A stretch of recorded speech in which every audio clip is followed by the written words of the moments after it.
lost over $20,000 in 6 months. And the worst part? I genuinely thought I was doing well financially. I had a good job.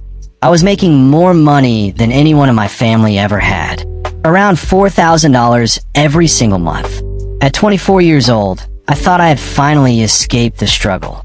Nice clothes, weekend trips, food deliveries almost every night, random online shopping at 2 a.m. because I deserved it. And every payday felt like proof that I was finally winning in life. But 6 months later, I checked my bank account one night and realized I had less than $120 left to my name. No investments, no emergency fund, no backup plan, nothing. And that was the moment I realized something terrifying. If my paycheck stopped tomorrow, my entire life would collapse within weeks. That moment changed me forever. Because nobody warns you that you can earn good money and still be financially destroying yourself at the same time.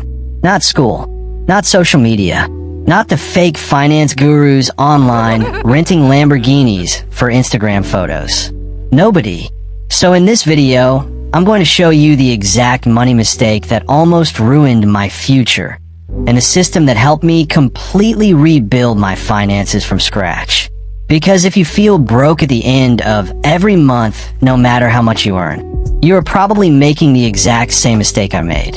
And trust me, you want to fix it before it becomes expensive. At the time, I genuinely believed I was good with money. I paid my bills on time. I wasn't constantly borrowing money. I had a job. I thought that was enough. But here's the truth nobody talks about.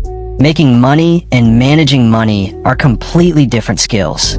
And most people never learn the second one. I remember one Friday evening sitting in traffic after work. My paycheck had entered my account less than 2 days earlier. 2 days. I opened my banking app and almost half the money was already gone. Rent payment, subscriptions, food, Uber Eats, shopping, helping family. Random purchases I barely even remembered making. The money was moving faster than I could think. And suddenly I had this horrible realization. I wasn't controlling my money. My money was controlling me. That night, I went home and did something I had never done before. I calculated my actual financial position. Not my income, not my monthly salary, my real net worth. I opened my laptop, added my savings, added the money in my account, subtracted debts, subtracted bills, subtracted everything I owed. And when I saw the final number, I just sat there staring at the screen. After years of working, after making hundreds of thousands of dollars over time, I had almost nothing to show for it. That feeling was brutal. Not because I was poor, but because I realized I had been confusing lifestyle with wealth. And those are not the same thing. A rich-looking life is not the same as a financially secure life. That realization hurt, but also changed everything. Because a few weeks later, I met someone who completely changed how I thought about money. This guy wasn't flashy, didn't wear designer clothes, didn't brag online, but he had real wealth, properties, businesses, investments, freedom, peace of mind. And one afternoon, I admitted something to him I had never said out loud before. I said, I make decent money, but somehow it always disappears. He laughed, not in a disrespectful way. More like someone who had heard the exact same story hundreds of times before. Then he told me one sentence I will never forget. He said, your money disappears because you spend first and think later. That sentence hit me like a truck, because he was right. Every month, I treated money like a reward, not a responsibility. I spent emotionally. I saved randomly. And I hoped everything would somehow work itself out in the future. Then he said something else that completely changed my financial life.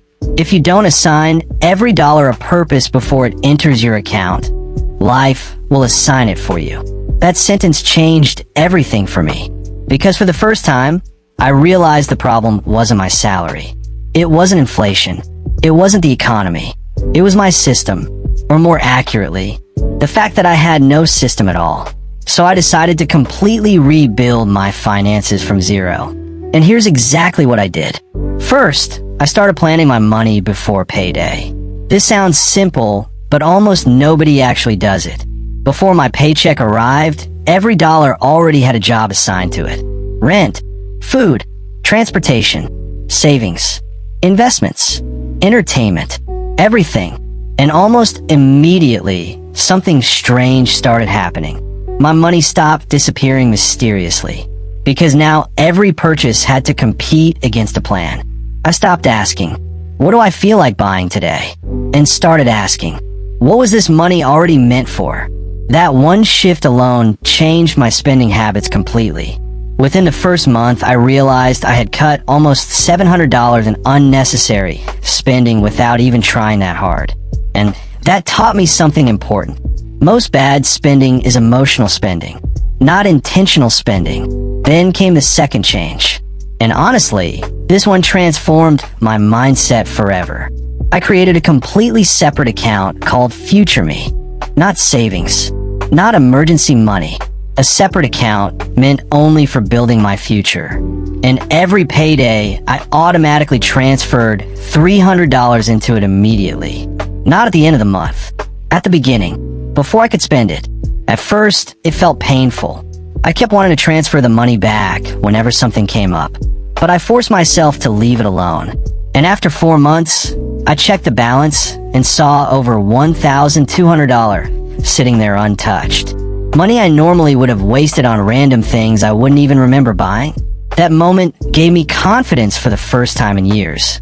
Because suddenly I wasn't just surviving anymore. I was building something. Then came the biggest shift of all. I stopped obsessing over cutting expenses and started focusing on increasing income. Because eventually I realized there's a limit to how much you can save. But there's almost no limit to how much you can earn. So instead of trying to become the world's cheapest person, I focused on building one extra source of income. Just one. I spent 90 minutes every single day learning a skill I could monetize online. No crazy hacer culture. No waking up at 4 a.m. Just consistency. And within 8 months, that side income was making me an extra $1,500 per month. That changed everything, because now I finally had breathing room. And for the first time in my life, I stopped feeling afraid every time I checked my bank account. Now let me show you the numbers. By month 3, I had saved over $3,000. By month 6, my side income was covering most of my rent. By month 10, I had over $25,000 saved and invested. And by month 14, I crossed 6 figures in total savings and investments for the first time in my life. Same job, same city, same economy. The only thing that changed was the system. And that's what most people don't understand about money. Financial freedom usually doesn't happen because of one lucky moment. It happens because of small decisions repeated consistently over time. Here's the truth I need you to understand before this video ends. Wealth is not about looking rich. It's about creating options. Options to leave a toxic job. Options to survive emergencies. Options to help your family. Options to sleep peacefully at night without panicking about money. And every month you delay building better financial habits, you are delaying the future version of yourself that could already exist by now. The best time to start was years ago. The second best time is today, right now, before this video ends. If this video opened your eyes, subscribe. Because every week, I break down real money strategies that actually work in real life, without fake guru nonsense or unrealistic millionaire fantasies. And if you want to go deeper, watch the next video on screen right now. Because that video is the exact investment strategy one used to turn my savings into assets that make money automatically every month. I'll see you there.